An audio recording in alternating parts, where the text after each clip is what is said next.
হ্যাঁ ইঞ্জিনিয়ার সাহেব দেখেন এটা কি, এটা হচ্ছে থ্রোটল বডি।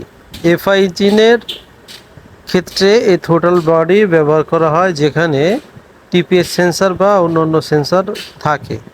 এর মাধ্যমে ইঞ্জিনের ভিতরে এয়ার বা বাতাস যায়। মানব দেহের সাথে যদি তুলনা করি তাহলে এটাকে বলা হয় শ্বাসনালী, অর্থাৎ এর মাধ্যমেই শ্বাস বা বাতাস অক্সিজেন ইঞ্জিনের ভেতরে যায়, তাই ইয়াকে আমরা শ্বাসনালী বলতে পারি। এবার যেটি দেখাবো সেটা হচ্ছে থ্রোটাল ভাল্ভ, মানে টিপিএস সেন্সর যে যার সাথে থাকে এটা হলো থ্রোটাল ভাল্ভ।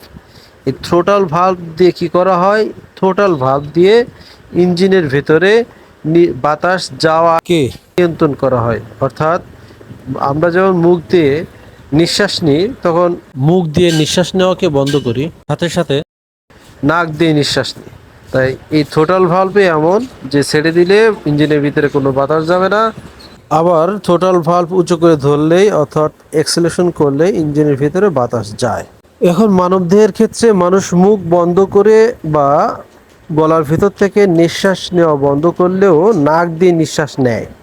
তার মাধ্যমে তার শরীরের অঙ্গ প্রত্যঙ্গ চলে, সে অক্সিজেন নিতে পারে।